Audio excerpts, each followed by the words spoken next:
This is Logan Blackwood, reporting for International Desk. 2 days ago, the world thought the worst was over. Iran reopened the Strait of Hormuz. Markets rallied. Headlines said, "Crisis averted." Then, overnight, everything changed. The U.S. Navy fired on an Iranian cargo ship, blew a hole in its engine room, and seized it in the Gulf of Oman. Iran shut Hormuz again. Oil prices spiked 7%. Peace talks collapsed. And a ceasefire that expires this Wednesday is now hanging by a thread. This is not a drill. This is where the next phase of this war begins. In the next few minutes, I'm going to show you exactly what happened, why the US fired on that ship, what Iran is threatening to do next, and why this single seizure could drag the entire global economy into the danger zone. Stay with me, because most channels are missing the full picture. Imagine you're in a neighborhood dispute with your neighbor. You both agree to a 2-week truce. You shake hands. But on day 12, your neighbor tries to sneak something through your front yard in the middle of the night. You stop them. Hard. Now they're calling the police, telling everyone you're the aggressor. That's exactly what's happening right now. Except the neighborhood is the Persian Gulf. The fence is the Strait of Hormuz, and what's at stake is 20% of the world's oil supply. On Sunday, the USS Spruance, a U.S. Navy-guided missile destroyer, intercepted the Iranian-flagged cargo vessel Touska in the Gulf of Oman, just outside the Strait of Hormuz. According to U.S. Central Command, the Iranian ship refused to comply with warnings over the course of 6 hours. 6 hours, before the Navy finally fired on it, disabled the engine room, and sent in U.S. Marines to board and seize the vessel. Trump announced the seizure on Truth Social, writing that the Navy gave them fair warning to stop, and that the Touska was already under U.S. Treasury sanctions for prior illegal activity. This wasn't random. This was deliberate. And here's why it matters beyond just one ship. Iran had just announced it would reopen the Strait of Hormuz on Friday. Markets celebrated. Headlines said the crisis was easing. But the relief lasted less than 48 hours. After the seizure, Iran announced it was reimposing strict limits on all shipping through the strait, making clear that it was impossible for others to pass freely, while Iran itself could not. By Sunday, marine tracking data confirmed it. No tankers crossed the strait at all. But here's where it gets worse. The US-Iran ceasefire, already fragile, already strained, expires this Wednesday. And Iran has now signaled it will not join the next round of peace talks in Pakistan. We are potentially 72 hours away from a total breakdown. Let's go through the receipts. Receipt number 1, the seizure itself. The Touska had last docked in Port Klang, Malaysia on April 12th and was heading toward the Iranian port of Bandar Abbas when it was intercepted. Analysts noted that attempting to run an active U.S. naval blockade, knowing full well the risk, suggests whatever was on board was considered critical by Tehran. This wasn't a routine cargo run. Someone made a calculated decision to run the blockade, and it failed. Receipt number 2, Iran's response. Iranian officials condemned the seizure as armed piracy and vowed retaliation. Iran's foreign minister personally called Russia's Lavrov, describing the U.S. action as unlawful and stating that Iran would take appropriate decisions to safeguard its national interests and security. That language, from a foreign minister on a recorded call with Moscow, is not rhetoric. That is a warning shot delivered through diplomatic channels. And those are the warnings that tend to be followed through. Receipt number 3, the global reaction. China's President Xi Jinping personally called Saudi Crown Prince Mohammed bin Salman, demanding that normal passage through Hormuz be maintained and calling for an immediate ceasefire. When the leaders of China and Saudi Arabia are on the phone together about your waterway, the entire world is paying attention. And this is where everything changes. Oil prices surged 7% on Sunday alone. Brent crude climbed toward $97 a barrel. U.S. gas prices hit a national average of $4.05 a gallon, and the Energy Secretary warned they may not return below $3 a gallon until next year. This is no longer just a geopolitical crisis. It is hitting wallets in Texas, Ohio, and California, right now, today. What most people are not talking about is this. More than 20,000 seafarers are currently stranded on hundreds of ships in the Gulf, stuck there since the war began in late February. Real people, real crews. And every day this continues, that humanitarian cost grows deeper. Iran's parliamentary speaker sent a direct public warning to Trump on social media, stating that Iran will not accept the terms being imposed on it. This is no longer back-channel diplomacy. This is open confrontation being broadcast to the world. Now let's connect the final dots. 1/5 of the world's oil passes through the Strait of Hormuz. When it closes, even partially, supply chains fracture, prices spike, inflation returns, And governments that were already under economic pressure start making desperate decisions. We are already seeing it. Brent crude at $97, US gas above $4. And this is before any further escalation. If the ceasefire expires Wednesday with no deal, if Iran retaliates for the ship seizure, if the Pakistan talks collapse entirely, you are looking at a scenario where global energy markets enter full crisis mode. And the military dimension is just as dangerous. The US has already forced 27 vessels to turn back under its blockade. Iranian gunboats have been actively firing on tankers in the strait. One miscalculation, one captain who doesn't stop in time, one order given in the wrong moment, and this becomes something far harder to contain.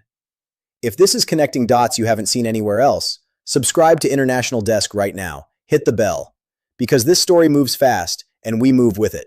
Here's where we stand tonight. A ship has been seized. A ceasefire is expiring in 72 hours. Peace talks are in doubt. Oil is surging.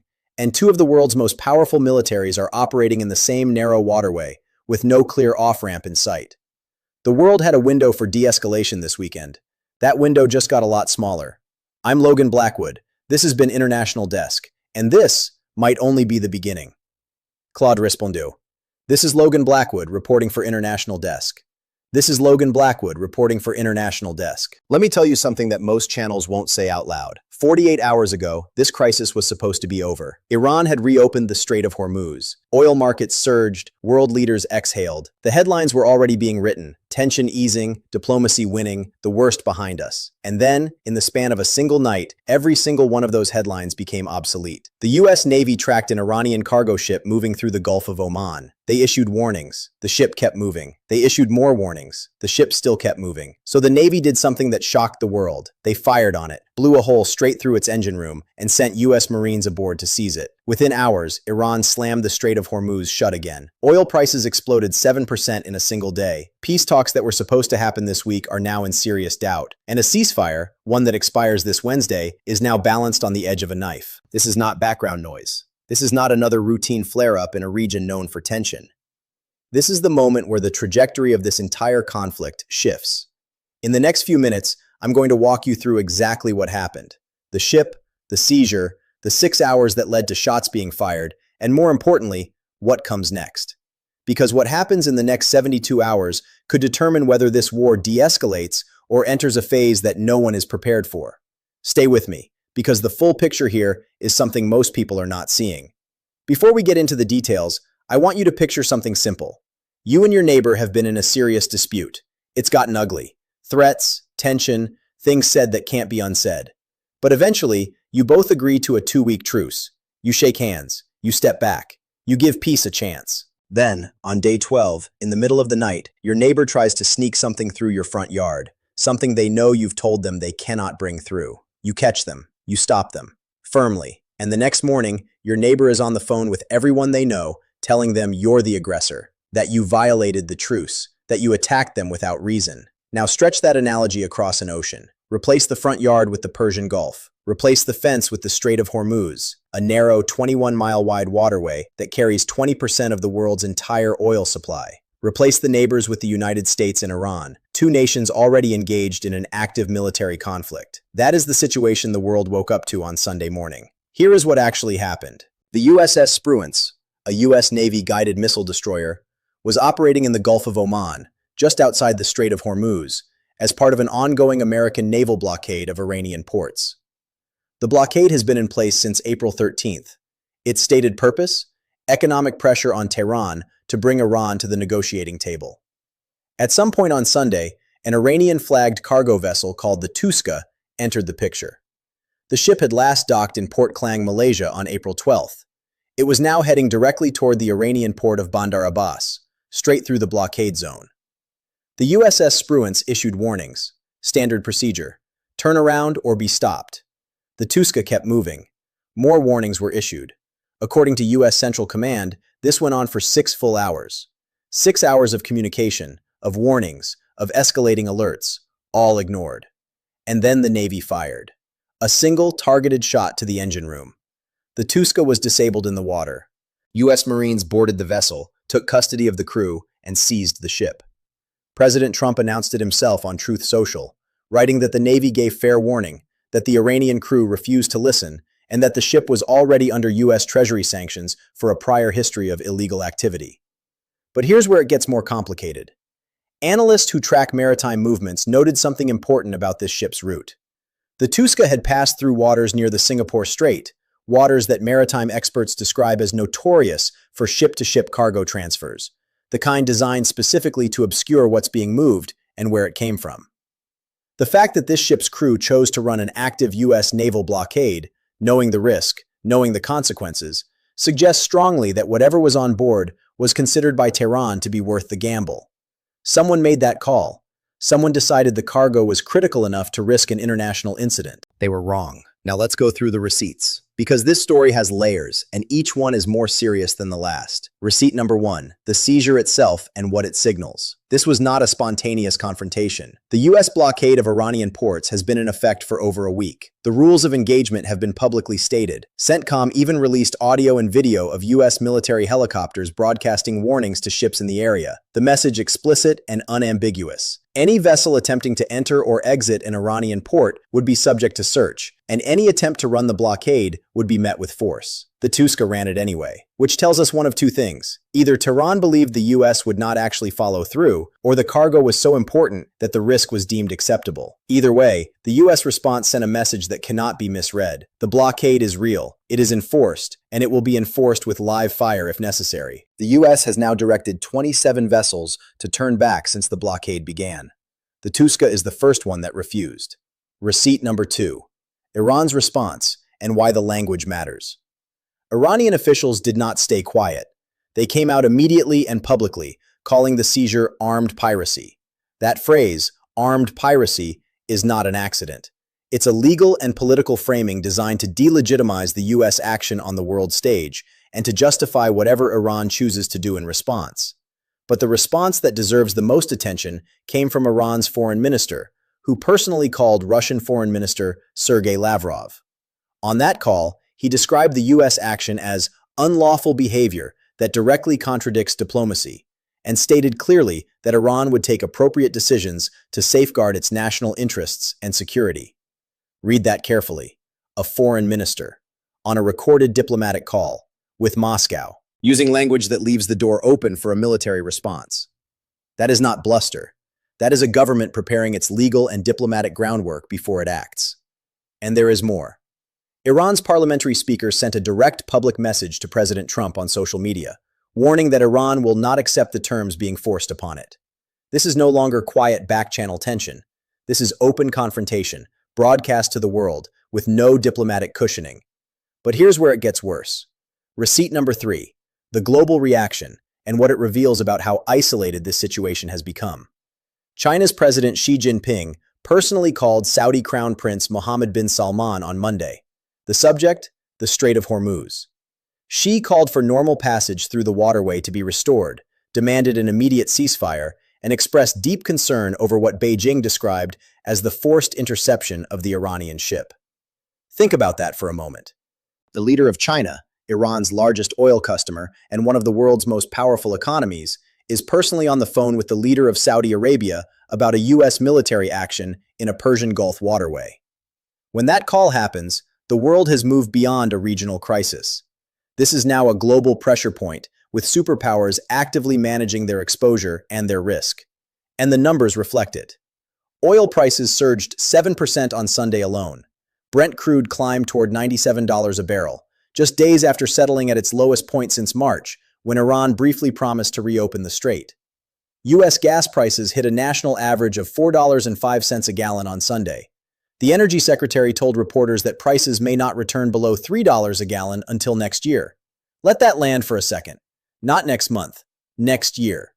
This is no longer a geopolitical story that lives in think tanks and foreign policy briefings. It is landing directly in the daily lives of people in Texas, Ohio, California, and every state in between. It is in the price at the pump. It is in the cost of shipping goods across the country. It is in the inflation numbers that central banks are watching with growing anxiety. And there is a dimension to this crisis that almost nobody is talking about. More than 20,000 seafarers, real people, working crew members from dozens of countries, are currently stranded on hundreds of ships in the Gulf. They have been stuck there since the war began in late February. They are not combatants. They are not politicians.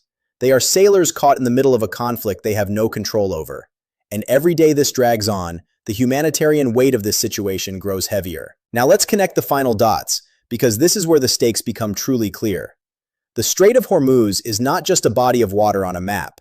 It is the single most important energy choke point on the planet. Roughly 1/5 of the world's oil, and a significant portion of its liquefied natural gas, passes through that 21-mile stretch every single day.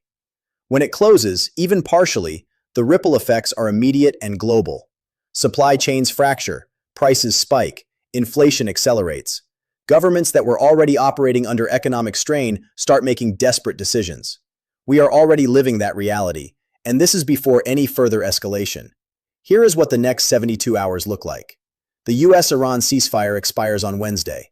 As of right now, Iran has not confirmed it will attend the next round of peace talks in Pakistan, talks that were supposed to involve Vice President Vance, Special Envoy Steve Witkoff, and Jared Kushner.